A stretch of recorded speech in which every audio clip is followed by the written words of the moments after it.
Hey, welcome to Musings episode 206. We are We're live. here.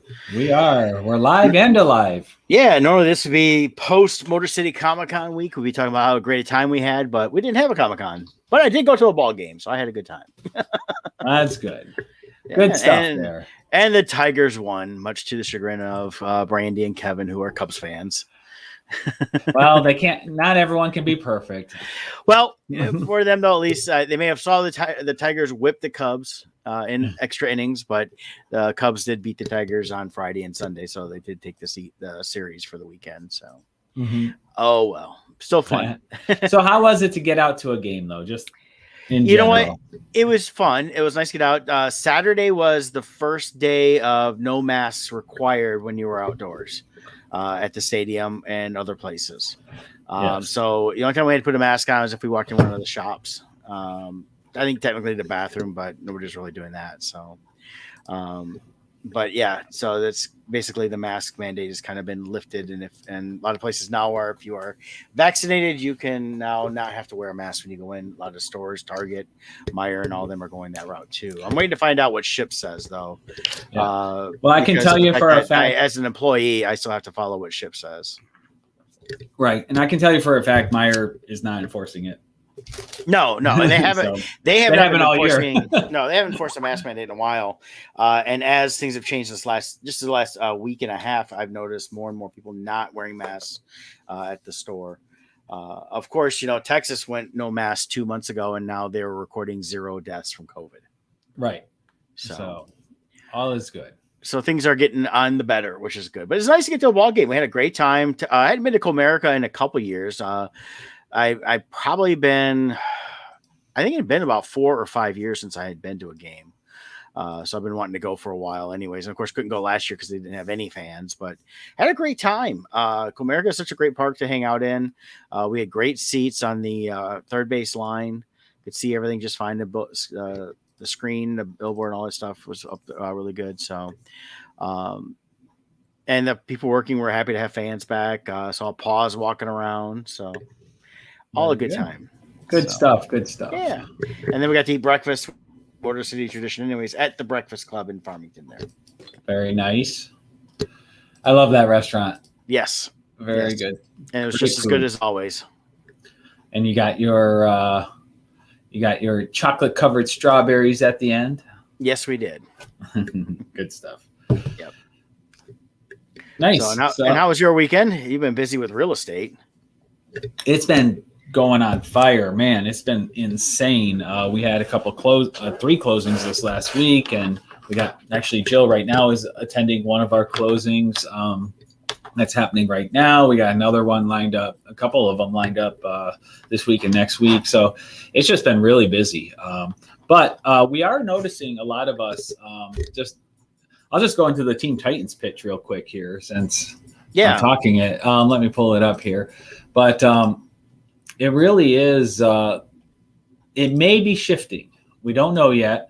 But who are we? Team Titans Real Estate. That's us. You hear me every week. We put relationships as our number one priority. But talking to other agents in the office and other people, every time we do our searches, we're seeing so many houses come up in our searches for all these different price points. And so it looks like there's a surge of listings coming now. I've been saying this for a little bit. If you are thinking about fixing up your house to make it perfect, taking that extra time might actually cost you money. We may be there now. And here's why. We're still getting tons of offers in, but at least anecdotally, between myself and other agents that I've talked to, we are starting to see appraisals come in tight. So we're getting like these crazy appraisals or offers come in and amounts and appraisal guarantees, but they were still appraising. So the buyers didn't have to utilize the appraisal guarantee. It seemed like they were almost rubber stamping everything coming through. But now things are coming back a little bit lower. And we are wondering if the banks are starting to tell their appraisers to come in tighter. Now that more inventory is coming on the market, I think the banks are feeling a little better. That's speculation on my part, but it definitely feels that way. Yeah. So it might be shifting, which means a couple things. Number one, if you're a seller, you might not get as much as you thought you were going to get. And number two, if you're a buyer, if you make those appraisal guarantees, be ready to have to enact it, because you put $20,000 appraisal guarantee on an offer. You better have that money, because you may need it. So give us a call. We'll help you walk through the ins and outs of this crazy forest fire of real estate, as to lead into our talk later on of those who want me dead.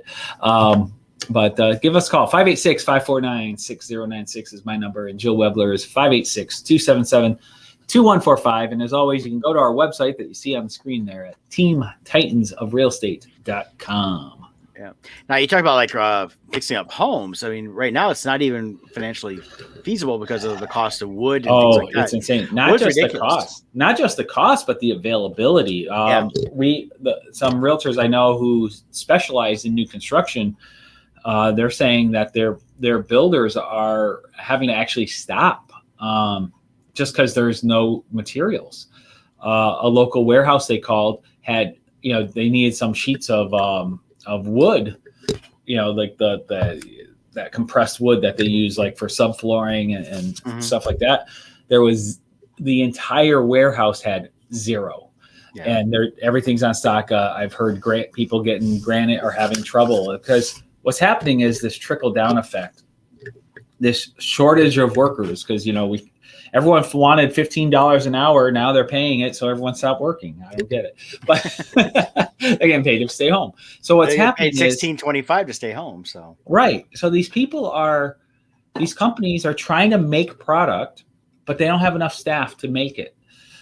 So that's slowing them down. Then it has to get shipped. Well, those shippers are having a low staff, so they can't ship as fast. And then it gets to the stuff that is shipping, gets to the warehouse, they're low staff. So there's this whole effect where everybody is having a backstop all along the way. And the oversupply that people was carrying before, that's all gone. So basically it's like something arrives, boom, it's gone because of all the people waiting for it. So it's difficult. So that also means if you're looking to buy a high-end home and you were thinking about new construction, it may, something that used to take 6, 8, 9 months, it might be 2 years now. Yeah. So there's quite a backlog. And that's just now with things getting backed up, it might be even longer. Yeah, we've got a lot of new construction around the Ann Arbor area, and there is a lot of homes going up. It's mainly Pulte. But I have a feeling they had, they designed everything's coming in prefab, so it's not right. It's raw, but I'm pretty sure they had everything pulled and ready to go for a lot of these places they're building now. But it's, and some are saying they're almost sold out. So I know people are buying, but in terms of like renovation stuff, like if you're looking, I agree with Scott. If you're looking to renovate before you sell, don't get out. And I know I was talking with a friend last night, and she said that she keeps getting calls all the time asking if she wants to sell her home. And she's like, where would I go? I'm not looking, and I haven't got a home, and finding homes hard. So, that's the other thing is here's one example. You got multiple houses, but here's one example how crazy it is. A neighbor to my father bought a house 2 years ago for $250,000. It's a 1,600 square foot ranch. $250,000. He just sold it. He listed it for $300,000 over the course of a day and a half. He had 30 offers and sold for $350,000. So he bought at $250,000, listed at $300,000, and sold for $350,000. That is how crazy it is. And he bought 2 years ago. 3 years ago, I sold a neighbor's house. At the time, he was by far the highest priced ranch in the area, in the neighborhood for his comps. He sold for $216,000. Those houses are now selling about $320,000, $330,000, and he was the highest priced one at the time.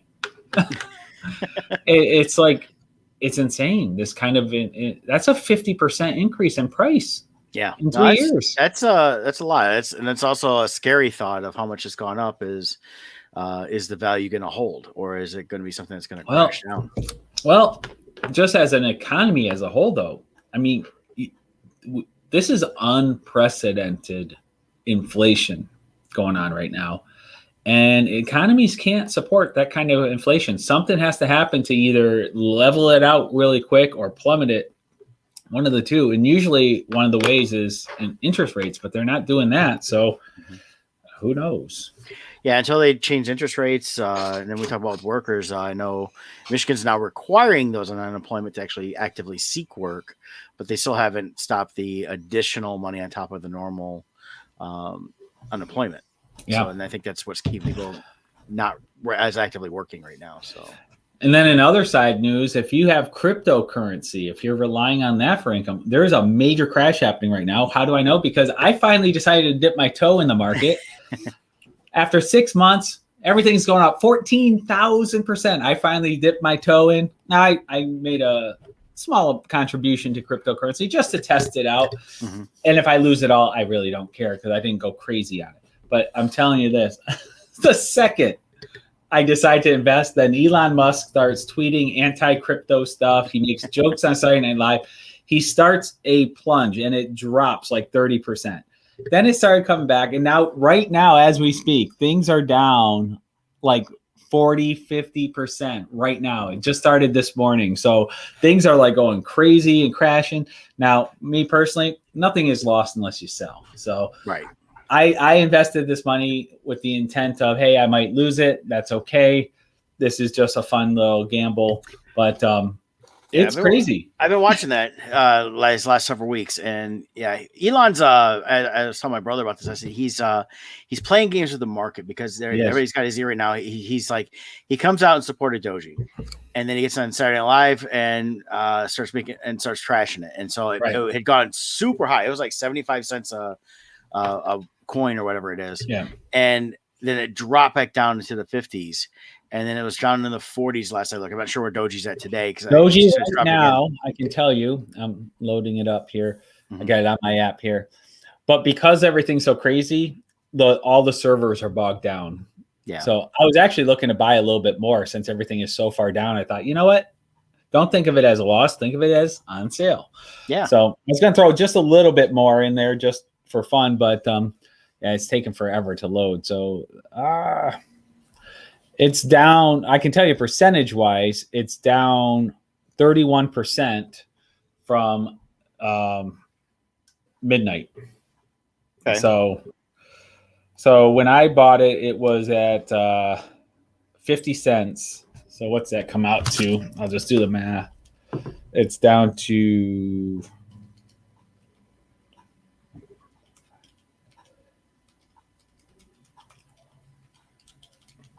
$0.33. Okay. From 50 cents when I bought it.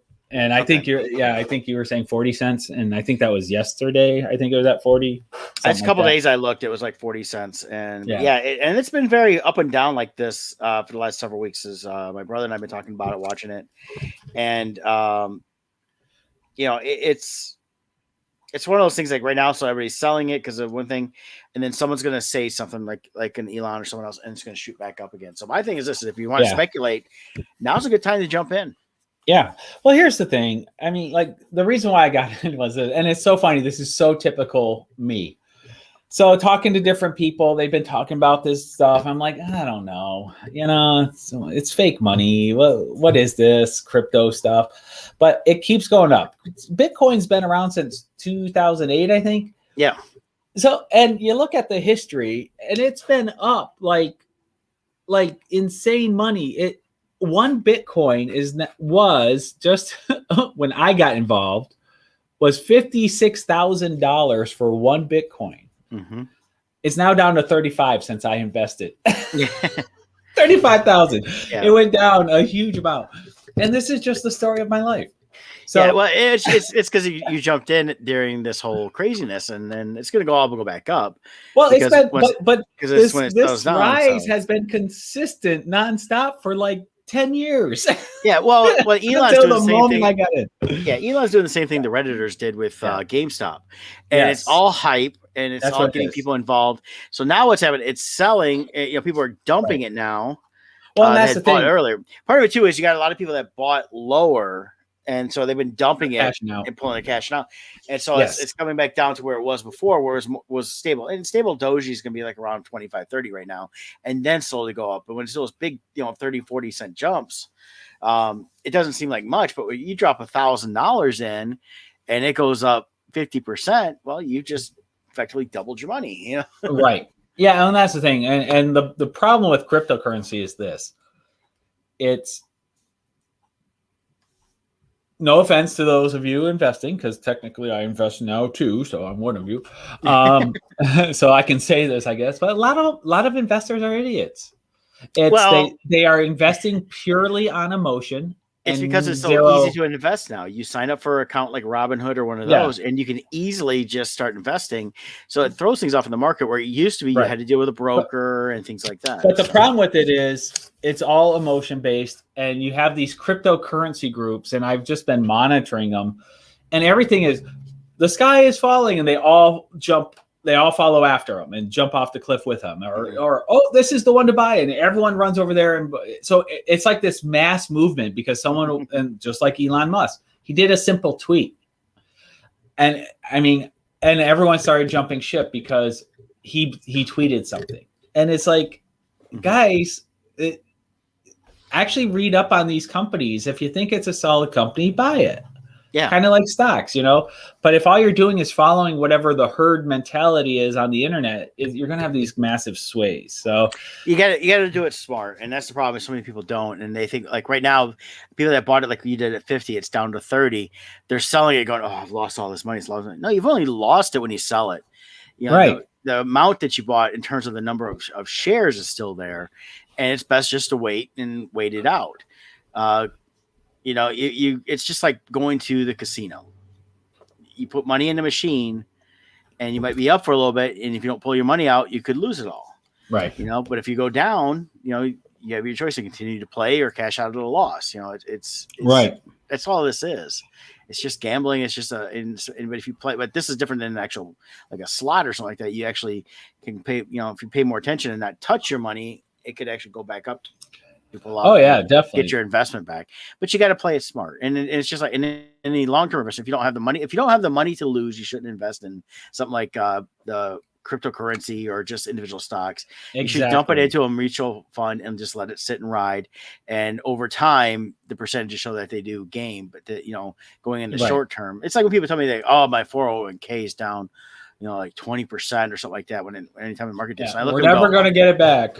I'm like, are you going to pull your money out? Well, no, then shut up and wait, because you're still 25 years from retirement, 20 years or 15 or even 10 years.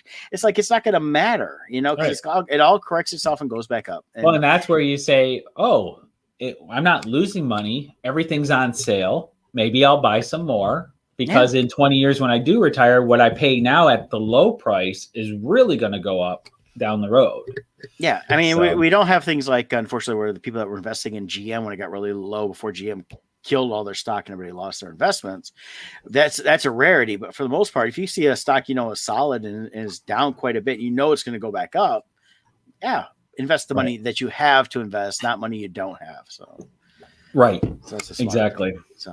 So that's that pitch. So that's that pitch on that. But then we also have to talk about real quick, larger family chiropractics located in Belleville, Michigan, and Dexter, Michigan, are another one of our great sponsors. Been listening pretty much day one, and they do take great pride in providing the finest chiropractic care to each and every patient, offering on-site digital X-rays, massage therapy, orthotics by foot levelers, young living essential oils, aromatherapy, full line of vitamins, all in a family-oriented environment.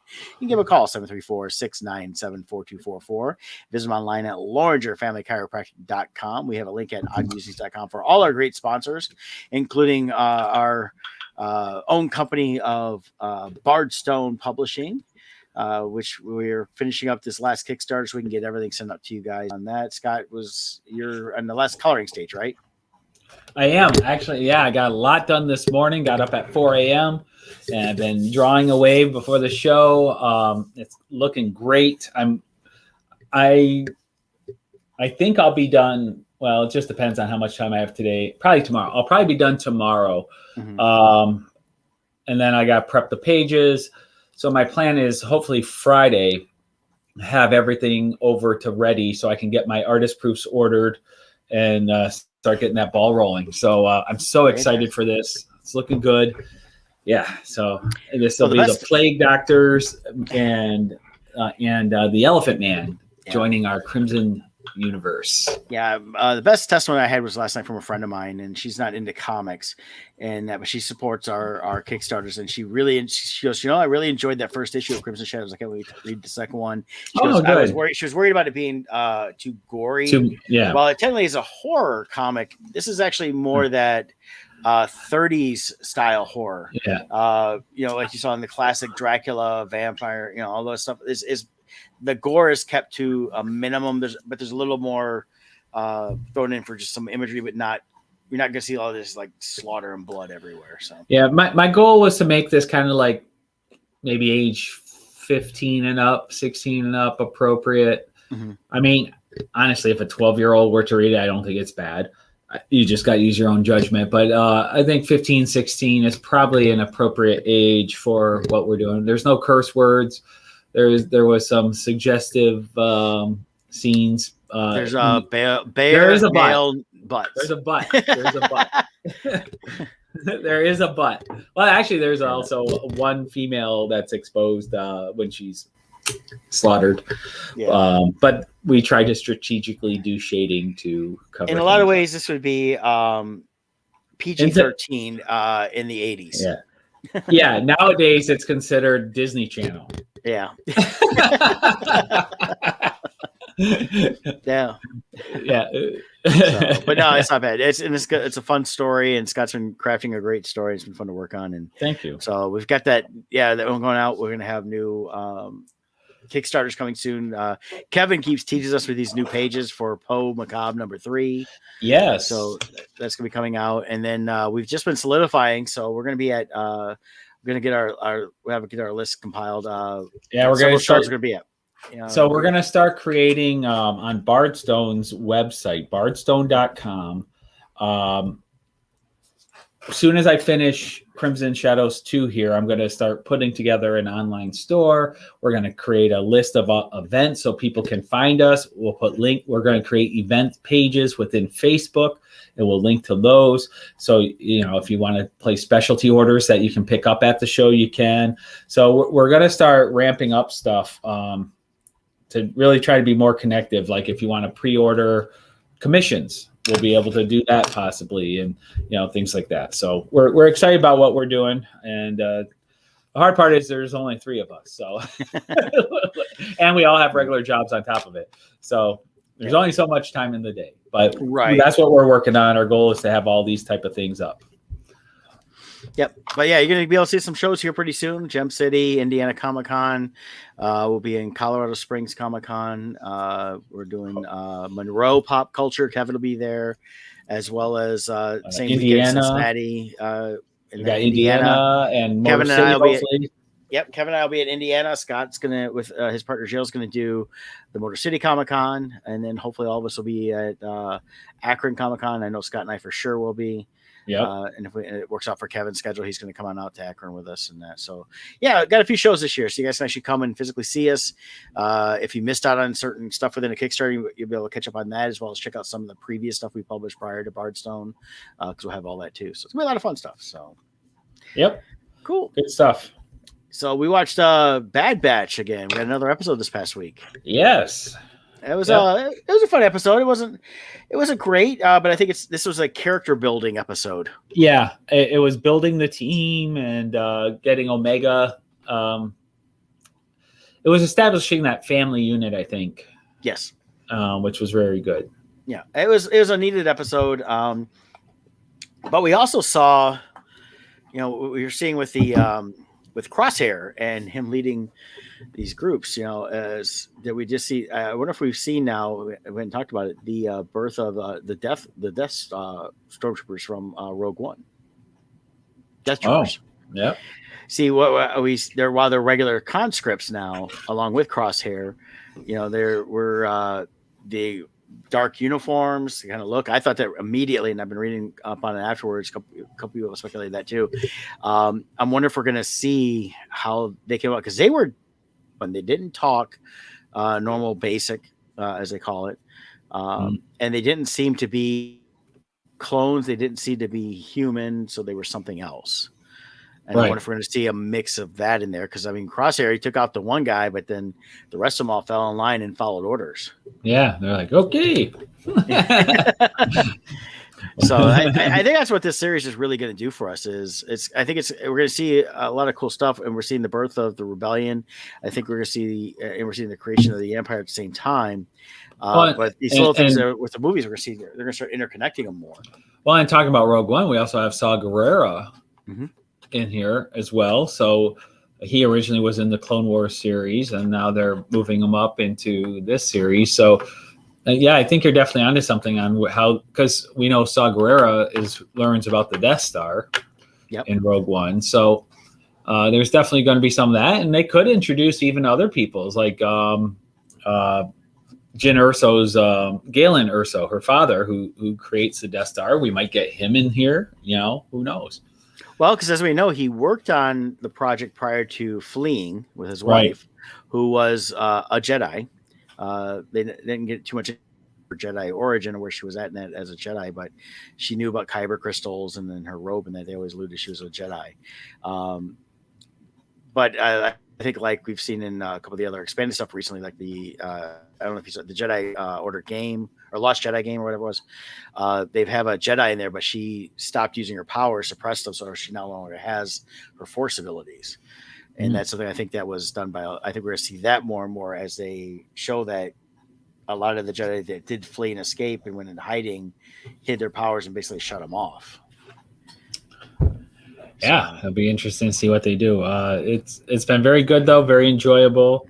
There was another aspect to this episode. What was it? Oh, I just think we're seeing more of in the Star Wars universe. There is a transition that occurs between clones to stormtroopers, and it's been covered before. I don't think it's canon. I think it was in one of the old video games. I can't remember, but when the stormtroopers slaughter the clones on Kamino. So I have a feeling that's kind of where we're leading to in this. That might be like, I wonder if that'll be the grand finale, just like the grand finale of Clone Wars was Order 66. Right. I wonder if the grand finale of the Bad Batch series will be the elimination of the clones. Yeah, it'd be interesting to see if it goes through the full length of the series or if they do it sooner. That's something I was wondering about too. Was like, okay, after in the movie wise, we never hear about Kamino again except for the prequels, and even then it was only really in episode 2. Episode 3 they didn't really talk about it. It was just their troopers, their clone troopers there. They didn't get into where it comes from. We saw it more in the cartoons in that. So, but are we going to see the complete destruction of Kamino? I assume that Palpatine does something where he either takes over completely the facility, considering that if they go with the route that he did, with did the cloning of himself, would he take over that facility and then wipe out the Kamino people? Right. So, because I rewatched Attack of the Clones the other day, and it's when Obi-Wan learns about Kamino, he's like, yeah, they're cloners and darn good ones, and it's like, okay, so these are like, and pretty much as far as these are like the only cloners we know of in. So this one was they've really talked about. So, but it's gonna be interesting. I'm looking forward to seeing more episodes. We got quite a few more to go, which is nice. This is not a short series, and this is only season 1. And I'm gonna assume they're at least gonna go 4 seasons with this, like they did Rebels. Yeah, I think so. Like they do. So it's cool that they can do these series like this because Clone Wars is such a popular series that they can do these spin-off ones too, and so they can keep the series going, but follow different groups. So it when you're done with a certain storyline, just switch over. And kind of like what they're doing with, you have the Mandalorian, now we're going to have the Boba Fett series. So they're doing really good at creating these series and not beating it to death. They tell their story, keep it to 4 or 5 seasons, and then they move on to something different. And I like that. Yeah, that's what's. I don't feel that it's been overkill with the Clone Wars, and we got like the Lost episodes they came out with because that was all during the transition from Lucasfilm to Disney, and then they allowed them to do that final season to really just bridge the gap to the Bad Batch, right? And to finish thing up. So, but it's been cool. And Kevin's chiming in. Hey, Kevin, good morning. Love the new pages. Kevin.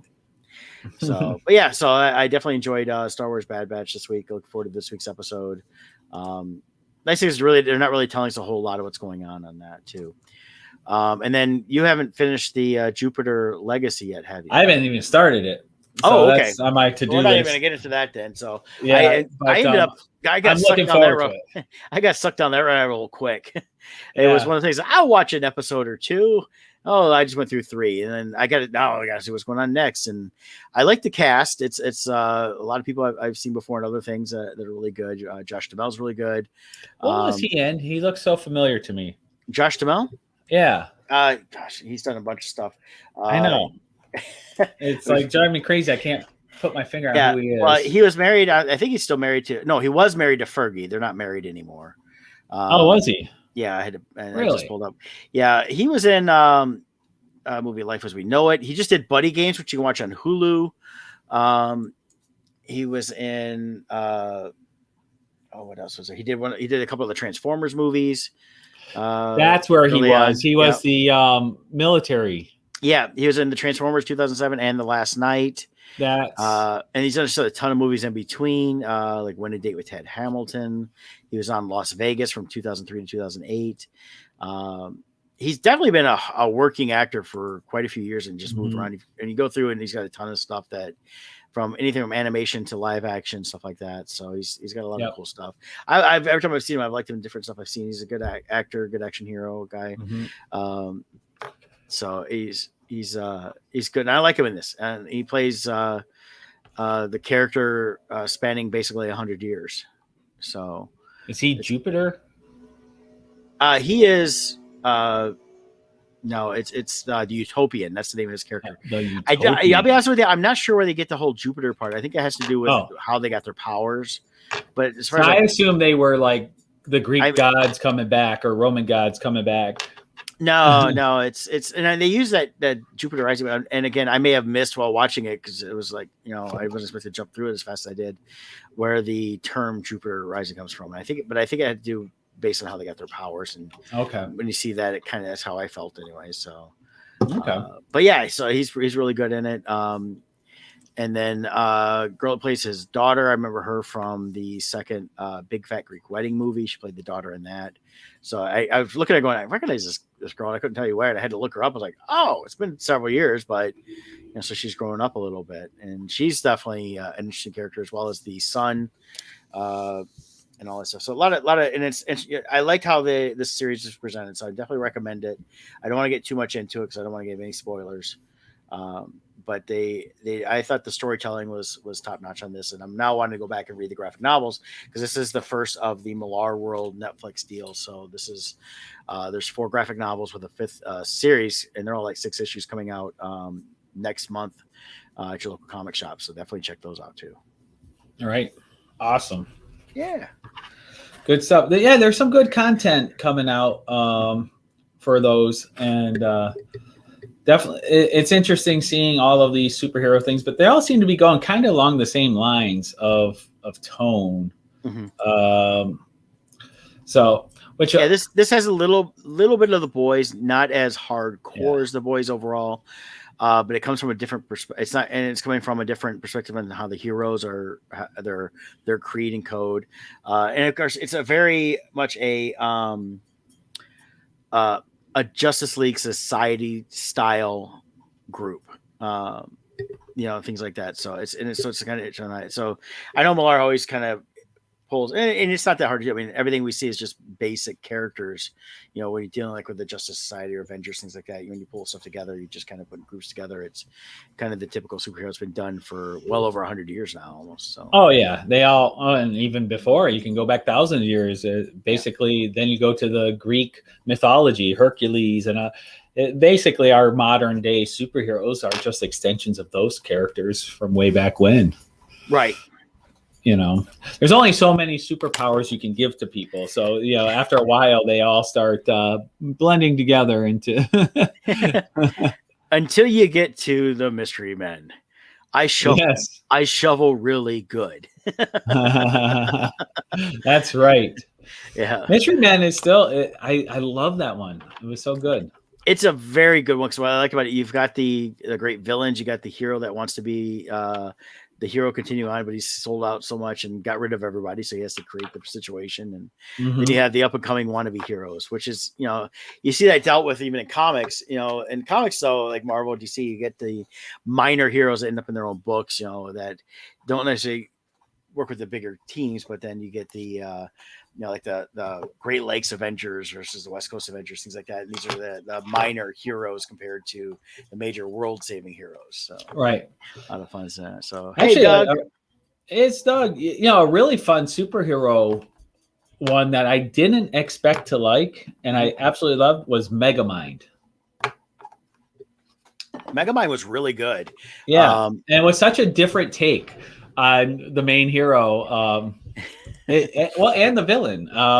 They did a really good job with that one, and I really didn't even want to see it, and I just ended up watching it, and I'm like, wow, that was really good. Yeah, Megamind was. I was surprised how well it was. Will Ferrell is. I like him in certain things, and he was fine with this with the voiceover. And then you've got like Brad Pitt as Metro Man, Jonah Hill's Hal Stewart, and that. So that was kind of fun. But that came out like 11 years ago now. Can you believe it? And it still holds up. It was a solid movie, solid storytelling.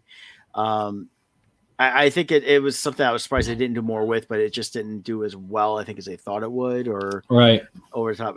But I mean, it did well. I mean, heck, they show it as here on Wikipedia as 321 million on a budget of 130, so it made money. But I was surprised they haven't done a sequel to that sooner. If they're going to do anything more, I don't know. I think there was a video game at one time. Yeah, but you can definitely, on the streaming stuff right now, it's definitely a lot of fun. And yeah, it was dealing with the villain not always being the villain. It's similar to Despicable Me. You've got a villain who ends up not really being the villain, and it shows that in some ways it's like, oh, it's just from a different perspective, right. So a lot of fun on that. But and I like the whole aspect, which actually I think ties into the Batman whole thing, where you got Megamind and I forget what the main character was, but he was like Superior Man or Omni Man, or not Omni Man, but anyways, one of those. And he finally defeats the good guy, and then he goes into a depression because he has no one left to fight. Yeah. And it's like, it's kind of like it was their relationship, and he always looked forward to fighting his main villain there. Right. It's kind of like Batman. Batman, I don't think, can get rid of Joker, and Joker can't get rid of Batman because they need each other. Well, and that's the whole thing is to have a good hero, you need a good villain, but unfortunately you need the villains, or else you don't have the heroes. Right. And when you don't have one, then we've seen a lot of different people have explored that in the different writings and different movies and comics, things like that. Is what happens when there is no more evil, and a lot of times the heroes go and create the evil, so they have something to fight. And if you get to ones that they've had different iterations I've seen in different books and comics and movies, it's like, well, I'm not making any money because I got nobody to save, so I need to release the heroes or release the villains, and I will have to save them all again. Right. So actually, it does raise an interesting perspective that I don't think I've seen on a superhero genre. But when you have warriors, soldiers, and they spend years and years in battle, they have a hard time coming back to society. And you could almost have a really cool storyline like that, where and I guess you kind of do it a little bit in Incredibles, where he has to retire from being a superhero and go to normal life, and how hard he had, acclimating to a desk job or whatever else he had to do. I don't know, but good stuff though. Yeah, there's a lot of good stuff in that, and we got a lot coming up. So we got. I've been seeing like Black Widow. They issued a new. They're issuing like these little commercials to tease it.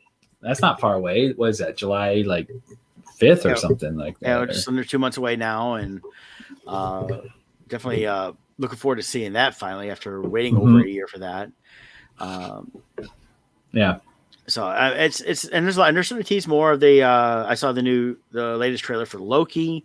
I'm really excited for that. That's definitely gonna be an interesting series dealing with time travel, and it's funny is I'm watching this going, oh wow, they have a group that polices time, kind of like the Umbrella Academy. Yeah, you got that, or who else? Oh, maybe Jean-Claude Van Damme can be in it. He was Time Cop. Yeah, I follow him on Facebook, and he's in pretty good shape. He's got himself cleaned up. You know, he had a substance abuse problem for a while. Got himself cleaned up. He's back in pretty good shape. I think he could do some more stuff. I'd like to see him pop up in something soon. They should revisit Bloodsport. You know, Bloodsport, the geriatric years. You know? You stole my Insure. He can still do the splits. Yeah, he can. He did. He showed that. So another one is, I talked several months ago about the show Warrior that's on HBO Max. They've greenlit it for a third season on HBO Max. But the star of it, Andrew Koji, he's the one that plays in Snake Eyes. G.I. Joe Origins coming out this summer. Oh, that's where I've seen him. Okay. Yeah, he's gonna be. I think he's gonna be phenomenal. He's a good martial artist. He's in great shape. I think he's gonna be a lot of fun to watch on that one too. Yeah. And then this week, I'm looking forward to Netflix on Friday. Army of the Dead comes out on Friday. All right, so that looks good. Yeah, I mean it's Snyder, and Snyder does individual stuff like that. I think he's better than when he does the superhero stuff. Mm-hmm. So I'm looking forward to that. So that should be pretty good. Not sure what else is coming out down the pipe. I know that's coming up. So really excited about that. And then I know HBO is still releasing their movies in the theater and in HBO Max, because that's what we just watched. Both of us, you said you just finished today, was the Those That Want to Kill Me. They're running out of movie titles, so now they're moving to sentences. It's kind of like email addresses, you know, and websites. You know, there's only so many short names that you can come out with for titles now because they've all been done. So now we're having just sentences. Yep. Well, and the title fits the way the story was, because the story was kind of like, well, we're not going to really tell you too much of the story. We're just going to give you little blurbs along the way. And we're not going to get too deep into the reasoning why things are happening. Not only do they not get deep, they don't even that was one thing that bothered me. You get all the way to the end and they don't even reveal what the issue was. Right. Wait a minute. I just watched all this and I still don't even know why it happened. Yeah, that's the whole thing. I mean, I got done. I was like, you gotta be kidding me. I mean, I like the opening scene. They go in, you get the two main killer bad guys, and they show up at this house and they basically they lie to get in and they kill the family. And then you come to find out he's, a top, prosecutor for the district. So you figure, okay, so it's gotta be tied into some kind of mob thing, things like that, but they don't get too much into that. They go after, the one guy sees it and he find out, because he tells his son, he goes, well, I'm a forensic accountant. I find stuff, but he still doesn't even get into what he does. So it's like he wrote down his secrets. Yeah. And we didn't even hear what the secrets were. Right. Never. Not even at least at the very end, have the son, like he's going to give the interview to reveal to the world what it was. And that's the end. It's like, well, you're not going to at least let me see the interview that I watched this kid the whole movie and you're not even going to give me the payoff. And you get this, and the thing was, they had some really good actors in this. I mean, you got Angelina Jolie, who did a good act job, and that's the other thing. We get this backstory on her, and it ties in a little bit what's going on. But for the most part, it's like, no, I mean, she got redeemed way too quick on that. Yeah. And then you got John Bernthal, Punisher, good action star, and he was doing stupid stuff. Yeah. Yeah. It's like, okay. I mean, but the whole thing there really was no true character development and building of the story. All you know is they're all hunting this dad and his kid. They find out where he's going rather easily because they break in the house. And I'm sorry. He's a forensic accountant. He's not stupid. They would have not gotten into his laptop and not found any of his information. I know. He left that's the part of okay. So my overall review, if you want to watch, if you have nothing to do, this is fine to put on as kind of like mindless entertainment, something that's on to make noise. It's okay to watch. The action is fun, but don't bother paying attention to the story. It's written by like a fifth grader. There were like you said, like the forensic accountant, his laptop is open and they try like 2 passwords and they figure out his password. And all his clues are on there. That didn't make sense. Then you got Angelina Jolie, who I guess in firefighter school, they trained her on how to fight assassins also. So like all of a sudden she's like able to fight assassins. It's like, come on. I knew that was all coming. But the thing was, when we get introduced. Okay, she's of what's going on in her past. You know, she Yeah. lost some of her workers because of these kids. It was a fire. Okay, that's a big deal. And then her and a bunch of the guys are drinking on trucks outside of the graduation of the new thing, and they're kind of making fun of everybody. And I'm like, there was no empathy for these characters. I'm sitting there watching this scene. I'm thinking, I hope they all die. I'm like, they're all jerks. yeah. And then and those who, you know, a couple of them showed up later on and did stuff. I'm like going, realistically, this movie shouldn't have been about. It should have been about one thing only. If they want to deal with this whole reason this kid's being chased, they should have dealt all with that. And her backstory and everything else didn't matter at all. Right. And I think they changed the story along the way, because like that scene, I think was shoehorned in to make it look like they were all buddies or something. But like at the end, like when they're rescuing the people, like they see the cop there, Shane from Walking Dead. Yeah. And he's like, I got one to the right here. It's like, well, wait, he's your friend. Wouldn't you just say, oh my God, Joe is over there? I mean, like they start referring everyone by like non by name at the end. And it's like, well, wait, if they were such good buddies, wouldn't they refer to each other by name? Well, yes and no. Even though they're friends, if they were in that mode of, you know, they're doing the job, it wasn't about necessarily who it was. They were just trying to get to the people, and you kind of, I don't know. To me, they probably. I personally would think, you know, we know this guy, and because they do, because it was a small town, they all know each other. Yeah. So I don't know. It, like I said, it was good for mindless entertainment to have on while my laundry was getting done. But if you're really looking for something good to watch, I think there's better things. Yeah. Oh, yeah, definitely. And like I said, the story, I thought it was such a waste of a lot of good, talented actors on a very, very weak story. I'd give this like really about a 4.5 out of 10 on the rating, because it's just, it's really is, there is no story. It's a non-story. Like for instance, the kid. So did he not know his own uncle? Like at no point does this kid, you would think they're running to escape to the uncle who is a cop. Yeah. And the father's like, if something happens while they're on the way to, and we find out that it's his dead wife's brother, right? And we see a picture of all of them together, and the kid's only a couple of years younger at that point, right? So, but yeah, but wouldn't you be like, if something happens to me, here's your uncle's phone number, make sure to call him. Yeah, that was the whole thing. He's like, oh yeah, you know, it wasn't, you know, find your uncle, he'll save you, he'll take care of you.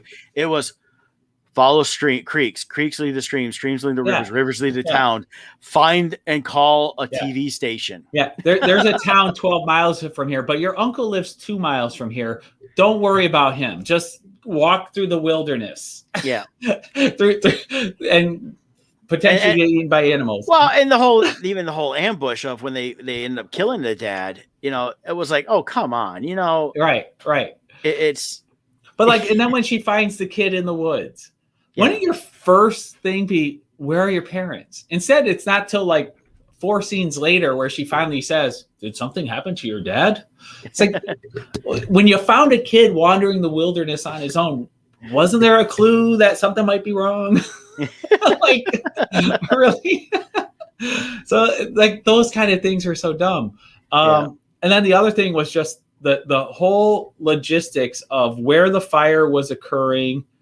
So this kid is walking by foot. These trained assassins, they walk halfway down the hill to kill the dad, but they can't walk a little further to make sure if he's dead and make sure the kid's gone. So they walk away, and then they go start a fire to be a distraction. Meanwhile, this kid is walking on foot, finds Angelina Jolie. They go to the watchtower, the fire tower, which is 100 feet tall, which she just, by the way, just fell from, but she's fine. Yeah. They go up in it. These are designed to see for miles and miles. We know the town is 12 miles away. We know the fire is somewhere between them and the town. Mm-hmm. On a regular horizon line with no elevation, you can see 12 miles.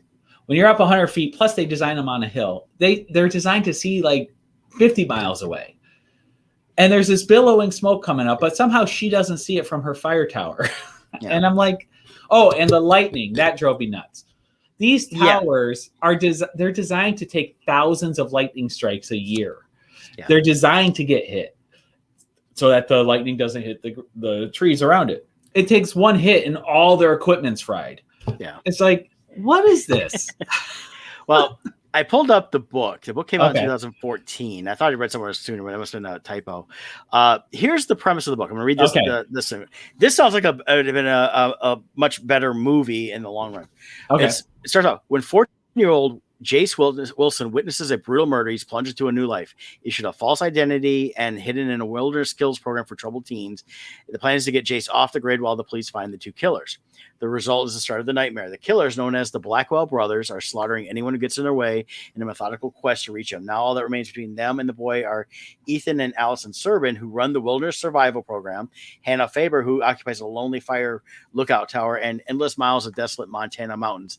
The clock's ticking, the mountains are burning, and those who wish Jace Wilson dead are no longer far behind. That does sound better. Yeah. But like it makes more sense than just saying, okay, Dad was a forensic thing, and just like anything I've seen in these last 10 years, when they had these kids with the parents and crap's going down, and parents are like, we're in serious trouble. What are the kids doing? I want my tablet. I want my phone. Oh, you're gonna die. I don't care. Get me McDonald's. Unfortunately, I do think that's how kids are now.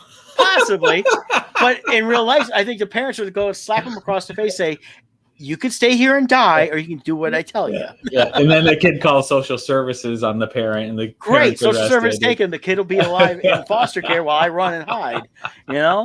But yeah, it sounds like this is a better movie. Yeah. I mean, it sounds like it would make more sense with that. But again, they didn't get into any of what was really going on. And same thing with they introduced Tyler Perry's character. He was in it for that one scene. It's like, and okay, so he's the one that orchestrated the hit, and then they talk about the boss, but who's the boss? Yeah. Well, it's Tony Danza. I know. And that would have been if Tony Danza showed up. Did you kill him? I used to be a boxer, Like, I wonder if making this movie, if they really thought it was good enough that they're like, you know what, let's not do any reveals. Let's save it for the second movie. But hate to tell you guys, this isn't going to have a second. But they killed off the two guys. And you got John Berthold's character's wife, who's pregnant, 6-7 months pregnant, who can easily hop on a horse, ride, and she can definitely shoot better than. And she can do fist to fist, hand to hand combat too with trained assassins also.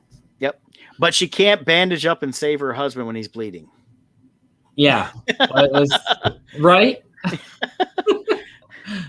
But so I know people watching this going, I didn't watch that movie. Hey, I don't blame you, man. I had zero desire to see it other than I just saw it on. I was bored and I was like, well, let me put this on. I'd be honest with you, I thought I was going to get 20 minutes into it and shut it off. Yeah. I will tell you this: when you start watching it, it's not that it captivates you, but it was easy enough to just watch and lay there. I was tired. It's a good mindless, and that's all mindless entertainment. But at the same time, I was kind of like going, okay, I'm waiting for the payoff at the end. I want to learn why this was all coming about, and they never give it to us. Never give it to us. Now, I do want to know: did we learn a new offensive term? Oh, at the end, he's eating. The kid is eating the food that tastes crappy. And he looks at Angelina Jolie and goes, "You eat this stuff?" She said, "Yep, 3 times a day." And he goes, "No wonder you're so skinny." And she goes, "I'm lean, not skinny."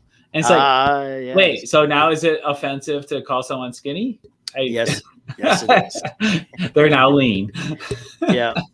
And the thing I was really disappointed with her character wasn't the fact that, she could do all this stuff and she survived a 100-foot fall and things like that.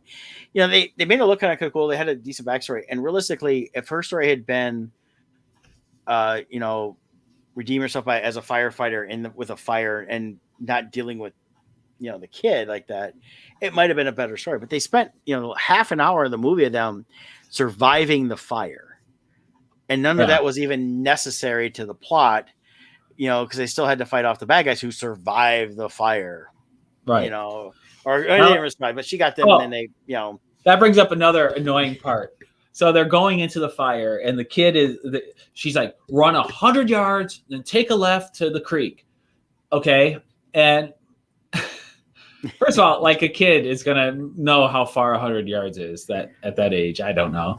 I mean, if you told me to run 100 yards, I'd be in those spur, I probably would only run 20 yards and think I went the full 100. But anyways, so she tells him this instructions, tells him go hide in the creek. Then later, all this stuff happens, and the kid didn't go. And so now her and the kid are running the creek. Now she decides to ask him as they're about to jump in, do you know how to swim? Shouldn't she have asked that prior? Yeah. Not while you're in the air jumping into this water, which turns out to be waist high. Like it's this. They're standing up in the creek. Why is she so worried about him being able to swim? Anyway, Yeah. It's like none of that made sense to me. But anyways, I don't know. And that's the whole thing. And I've been reading different reviews on this. And it's funny how many people love it. But I can tell you one thing: they don't love it because of the story. They love it because they have to be fans of like Angelina Jolie, and that's it. It had to be. And that's the only thing I can see, because realistically, I there's things like this. I like her well enough. I've seen it. There's some things I like her in, some things I don't. It's like this. She was fine as Maleficent. I just didn't care for the movies because I thought the writing sucked. Right. She was fine. The character of hers was fine in this. It just sucked because the writing sucked. It had nothing to do with her. And I don't like something just because it's a character or a genre or an actor or whatever that I like. If they can't tell a good story, you got to call them out on that. So right. Well, and that's where I think they went wrong, even from the beginning here, where like here you have the team of the main characters, and they were just jerks. Like even in the bar scene where the guy's ripping on there's this couple there, and he's like, "Oh my God, that's your boyfriend!" Like, "Oh my God, are you serious?" And it's like, really? I'm supposed to feel sympathetic to these are the good guys? Like, yeah, and they were trying to establish these characters, but it made no sense how they established them. It really didn't.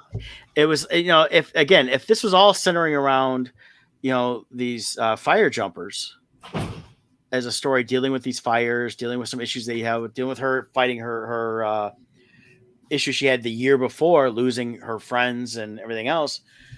I could understand some things better, but realistically, most of it didn't matter. It was like they said, okay, I like that movie Always with Richard Dreyfuss, so we're going to pull some of that aspect out of there with the people they banter, and then we're going to throw in, some of these movies we like from like The Taken and things like that.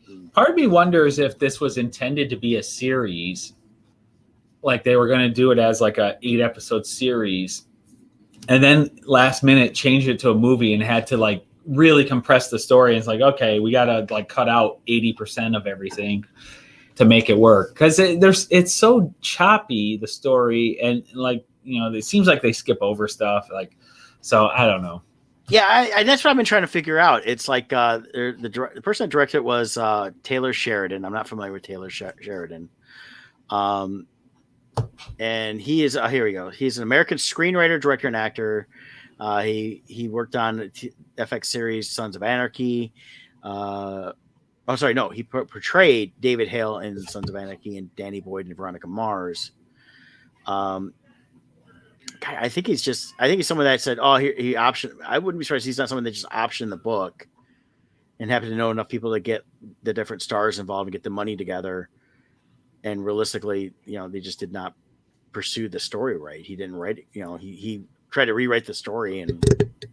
Or they just filmed it over a weekend. They're like, "Oh, we all happen to be in town. Let's just film something. We'll make up the story as we go. Here's a book I kind of read. Yeah, we'll base it on this." I read about 10 pages. Good enough. Yeah, we can make a movie out of it. Okay, here we go. Here's something else on him. Oh, I hate this stuff.